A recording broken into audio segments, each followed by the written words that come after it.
What if everything you thought you knew about survival horror was wrong? What if the true terror wasn't just about jump scares, but about the creeping dread of an ancient evil reborn? Get ready to dive deep into the chilling story behind Alone in the Dark: The New Nightmare on the PlayStation 1, a game that tried to redefine fear for a new generation. We're going to pull back the curtain on its twisted development, the desperate gambles it took, and whether it truly managed to scare us senseless or just left us in the dark. Getting close. Shadow Island. The controls are... Put that up. We have to jump.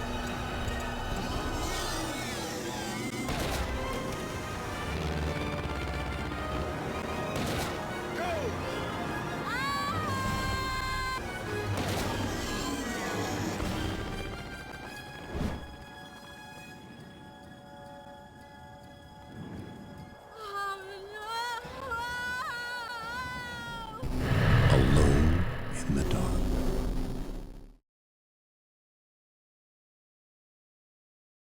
Before Resident Evil and Silent Hill sent shivers down our spines, there was Alone in the Dark. It practically invented the survival horror genre back in 1992.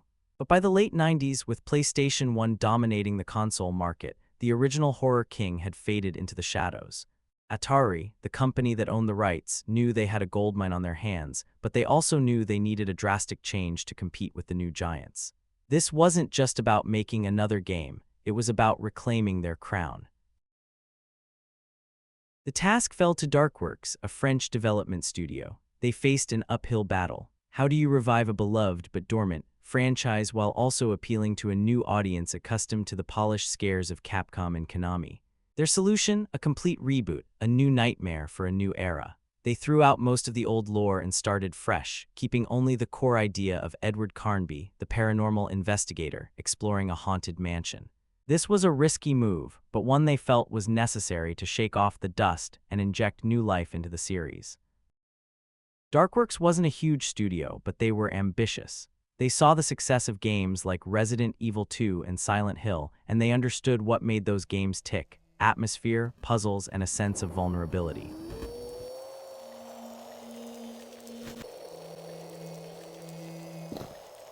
Oh my God. Beasts.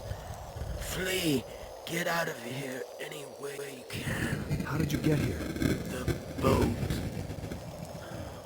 Last shipment.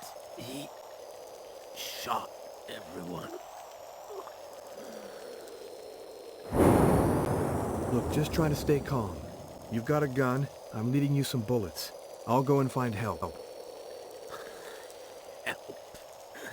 But you'll die like everyone else.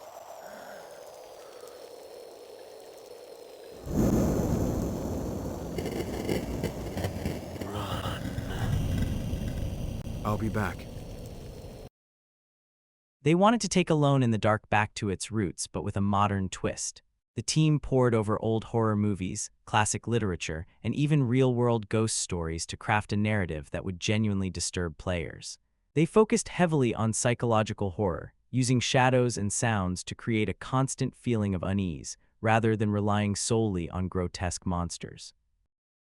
The core design philosophy for the new nightmare revolved around light and shadow.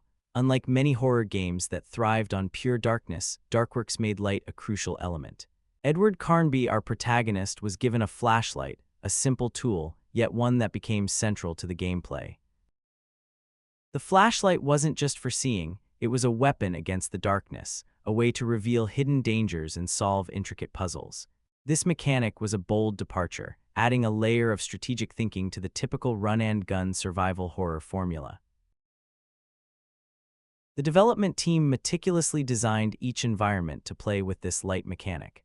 Areas would be pitch black, forcing players to rely on their flashlight, only to reveal grotesque creatures lurking just beyond the beam. This created a constant tension, a feeling that something was always watching, just out of sight. They spent countless hours perfecting the shadows, making them dance and flicker in ways that would play tricks on the player's mind. The sound design was equally important. Every creak, every distant moan, every whisper was carefully placed to heighten the sense of dread.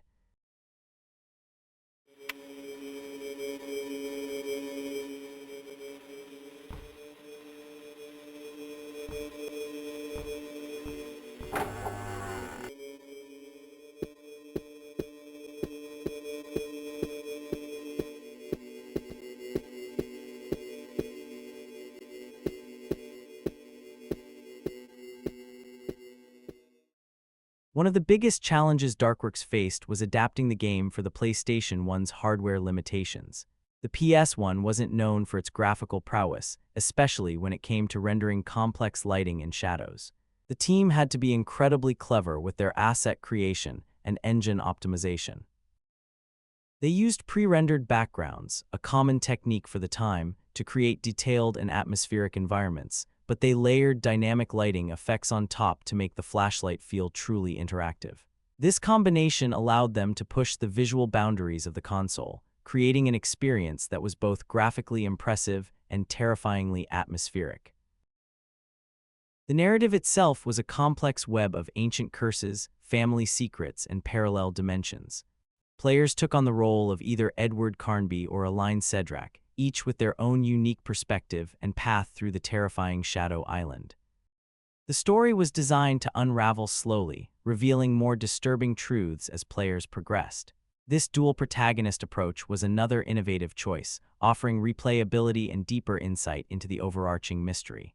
The characters were well written, with their own fears and motivations, making their journey feel more personal and impactful.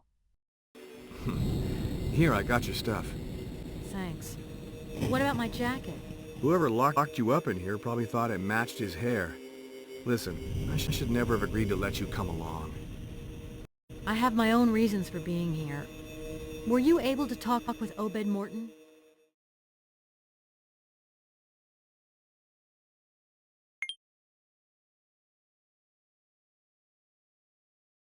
Developing a game of this ambition on the PlayStation 1 was no easy feat, and Darkworks encountered numerous problems. One of the biggest was managing the scope of the project. They had grand ideas for intricate puzzles, expansive environments, and a truly terrifying array of monsters. However, the hardware limitations constantly forced them to compromise and innovate. They had to cut some ambitious features and redesign others to fit within the PS1's memory and processing power. This often led to long hours and intense pressure on the development team. Another significant hurdle was the sheer competitiveness of the survival horror genre at the time. Resident Evil was king, and Silent Hill was quickly establishing itself as a master of psychological terror. Darkworks knew they couldn't just copy what others were doing, they had to offer something unique. This led to a constant internal debate about design choices. Should they focus more on action, like Resident Evil, or lean into the psychological horror, like Silent Hill? They ultimately decided to strike a balance, offering both thrilling combat encounters and unsettling atmospheric moments.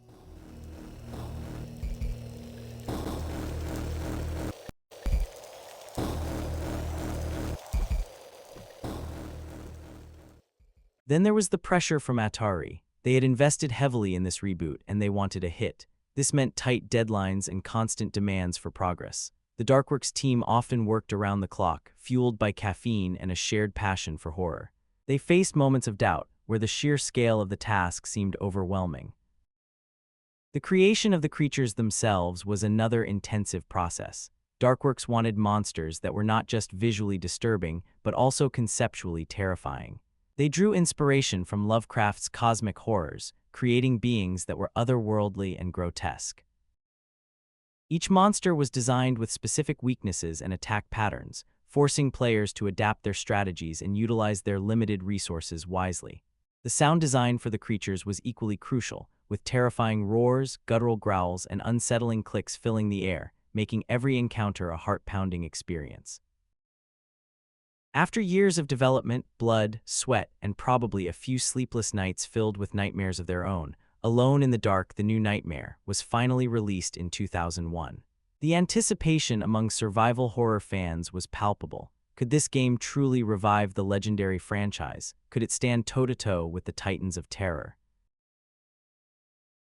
The reception was, for the most part, positive. Critics praised its oppressive atmosphere, intelligent puzzles, and effective use of light and shadow.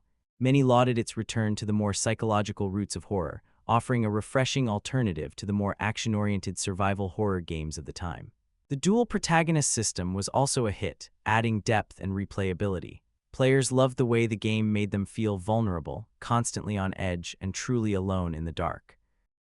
However, it wasn't without its criticisms. Some found the combat a bit clunky, and the fixed camera angles, while atmospheric, occasionally led to frustrating moments. Despite these minor drawbacks, the game was a commercial success, selling over 1 million copies worldwide. It proved that there was still a place for Alone in the Dark in the crowded horror landscape, and it reignited hope for the future of the franchise. It was a significant achievement for Darkworks, a testament to their dedication and willingness to take risks. The game's legacy is interesting. While it didn't quite reach the iconic status of Resident Evil 4 or Silent Hill 2, it carved out its own niche. It's remembered fondly by fans who appreciate its unique approach to horror, its emphasis on atmosphere, and its genuinely creepy narrative. It showed that horror could be more than just gore and jump scares. It could be a slow burn, a creeping dread that seeps into your bones and lingers long after you've turned off the console.